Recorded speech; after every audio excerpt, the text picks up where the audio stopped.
কানাডায় বসবাসকারী সকলের জন্য ট্যাক্স সংক্রান্ত জরুরি তথ্য নিয়ে আজকের এই আলোচনায় আমরা হাজির হলাম। কানাডাতে বসবাসকারী বিভিন্ন ক্যাটাগরির ব্যক্তি থাকেন। এর মধ্যে নাম্বার 1 হলো কানাডিয়ান সিটিজেন, নাম্বার 2 কানাডার পার্মানেন্ট রেসিডেন্ট, নাম্বার 3 হচ্ছে ওয়ার্কার। তিনি হতে পারেন ওপেন ওয়ার্ক পারমিট নিয়ে কিংবা ক্লোজ ওয়ার্ক পারমিট নিয়ে আছেন। এরপরে চতুর্থ যে শ্রেণী সেটা স্টুডেন্ট, পঞ্চম যে শ্রেণী সেটা হচ্ছে ভিজিটর। তো ভিজিটর হিসেবে যারা কানাডাতে আছেন তাদের কানাডার সাথে অর্থনৈতিক লেনদেন সংক্রান্ত বা ট্যাক্স সংক্রান্ত কোনো বিষয় নেই। এর বাইরে অন্য যে সমস্ত ব্যক্তিরা রয়েছে তারা সবাই কিন্তু কানাডার বিভিন্ন বেনিফিটের স্টেক হোল্ডার। বিশেষ করে যারা কানাডার চাইল্ড বেনিফিট কনজিউম করতে চান, তারপরে আপনার ট্রিলিয়াম বেনিফিট কনজিউম করতে চান, অন্যান্য বেনিফিট কনজিউম করতে চান তাদের সবার কিন্তু একটি কমন বিষয় প্রয়োজন হয়, সেটা হলো কানাডার ট্যাক্স ফাইল।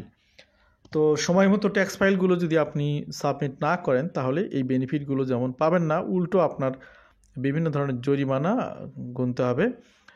সুতরাং এই তথ্যগুলো আপনাদের জন্য আশা করি সহায়ক হবে। ভিজিটর ছাড়া অন্য সকল ভাই বোনরা আজকে এই তথ্যগুলো জানবেন, কারণ টেম্পোরারি ওয়ার্কার কিংবা স্টুডেন্ট হিসেবে যারা কানাডাতে আছেন তারা যদি 18 মাস সময় পার করেন তাহলে তারাও কানাডার ট্যাক্স বেনিফিটগুলো পান, বিশেষ করে কানাডার চাইল্ড বেনিফিটগুলো পান। এছাড়াও আপনারা 18 মাসের পরে তো সুবিধার বিষয় আছে, কিন্তু কানাডাতে লিগালি আপনি যদি আর্ন করতে চান তাহলে আপনার এখানে ট্যাক্স দিতে হয় গভর্নমেন্টকে, সুতরাং ট্যাক্স ফাইল করাটা জরুরি। তো কিভাবে এই তথ্যগুলো সহযোগিতা করবে আপনাদেরকে সেটা কিছুক্ষণের মধ্যে আপনারা বুঝতে পারবেন। New Canada tax deadlines 2025 and important CRA dates. তো এখানে আপনারা জানেন যে সকল দেশে কিন্তু ট্যাক্স সাবমিশনের একটা ডেডলাইন থাকে, কানাডাতেও তার ব্যতিক্রম হয় না।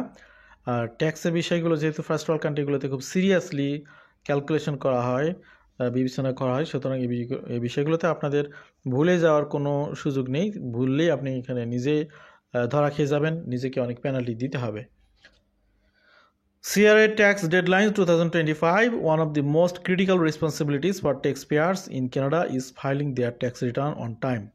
তো এটা কোর রেসপন্সিবিলিটি আপনাদের ডিউ টাইমে ট্যাক্স রিটার্নটি সাবমিট করা। The Canada revenue agency CRA enforces strict deadlines for submitting tax returns and making payments.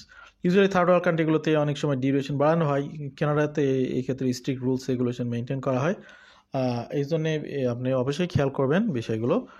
Missing this deadline can result in interest charges and penalties while filing early ensures you receive your refund sooner. তো এখানে সময় মতো tax দিতে না পারলে অসুবিধা অনেক কীরকম অসুবিধা?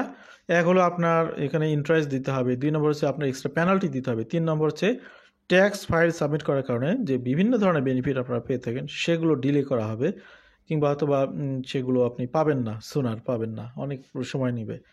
Two make tax session easier for you we have compiled all the essential tax deadline for 2025 in one place.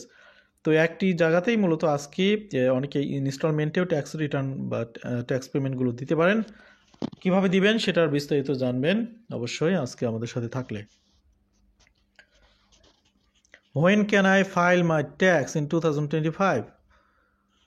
Tax deadline, tax filing deadline for individual tax return. এখানে কিন্তু বিভিন্ন ক্যাটাগরির ট্যাক্স এর উপর নির্ভর করবে কোনটি আপনার ডেডলাইন। যারা ব্যক্তিগতভাবে ট্যাক্স রিটার্ন সাবমিট করতে চান তাদের জন্য ডেডলাইন হচ্ছে April 30, 2025।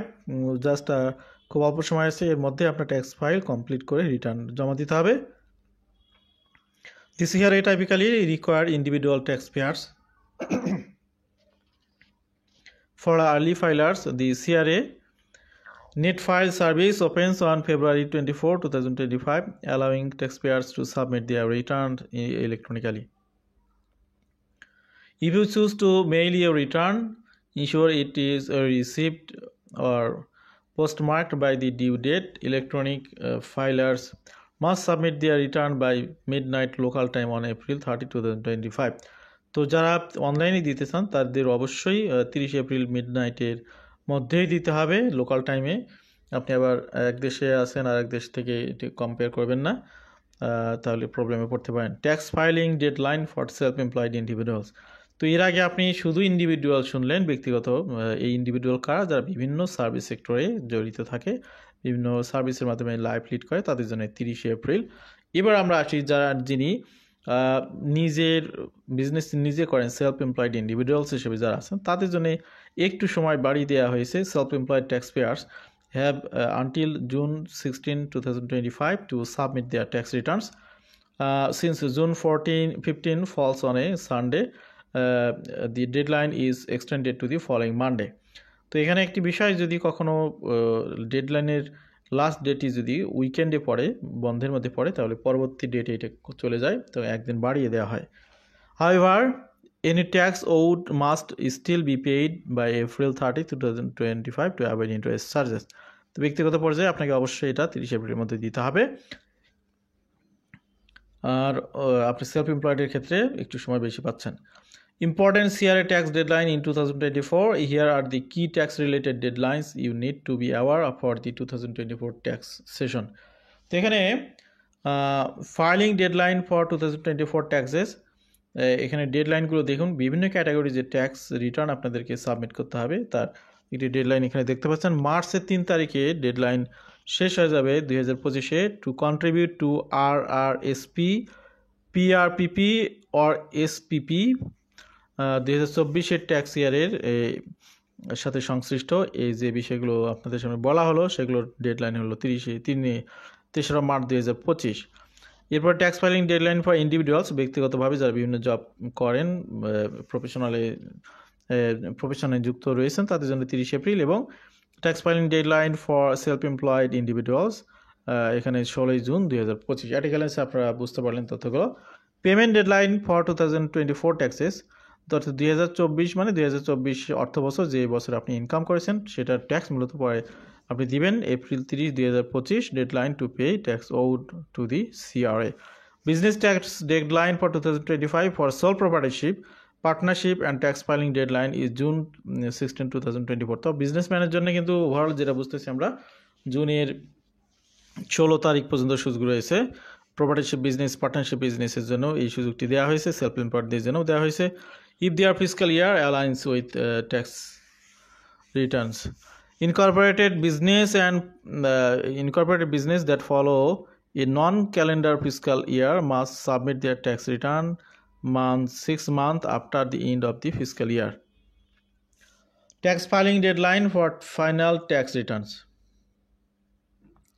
If a taxpayer passes away, দেখুন এখানে কিন্তু মৃত ব্যক্তির জন্যেও ট্যাক্স রিটার্ন দিতে হয়। মৃত ব্যক্তিদেরও তারা মাফ করে না এই জায়গাতে, কারণ এখানে সব কিছু ট্রান্সপারেন্ট, এই বিষয়গুলো মাথায় রাখতে হবে। If a taxpayer pass away, যদি কেউ মারা যায়, their legal representative is responsible filing the deceased final tax return. তো এই বিষয়টা কীভাবে কাউন্ট হবে? ইফ দি ইন্ডিভিজুয়াল পাস দেয় বিটুইন জানুয়ারি 1 থেকে অক্টোবর 31, 2024-এর মধ্যে যদি কেউ মারা যায়, তাহলে তাদের their tax return is due by April 30, 2025।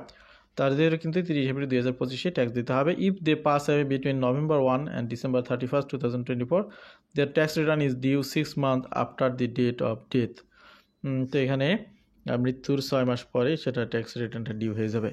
If the disease or their spouse was self employed, the filing deadline extend to June 16, 2025 for interest on any balance owed begins accruing from April 30 to 2025. Penalties for late tax filing, যদি কেউ tax নির্দিষ্ট সময়ের মধ্যে না দেয়, তাহলে তাদের কি পেনাল্টি হবে একটু দেখে নিন। If you file your tax return late and owe taxes, the CRA will impose a penalty 5% of the balance and owed plus an additional 1% for up to 12 months. Interest accrues daily on unpaid amounts. Late filing penalties for self-employed individuals, self-employed যদি কেউ না দেয় সময় মতো, তাদের জন্য কি penalty?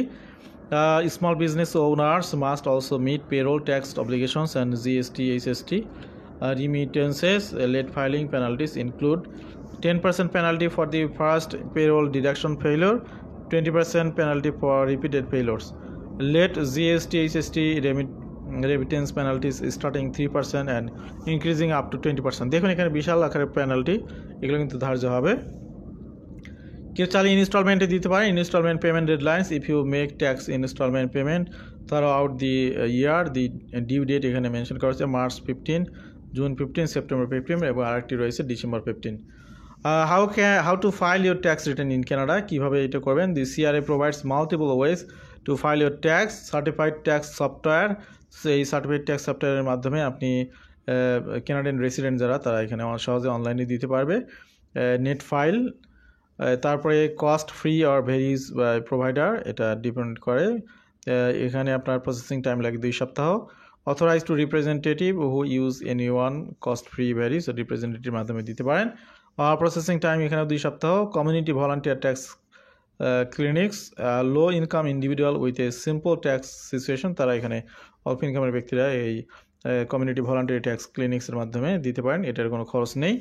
Processing time এটার জন্য 2 সপ্তাহ। Tax preparers, discounters who can use anyone, cost varies, processing time immediate discount refund.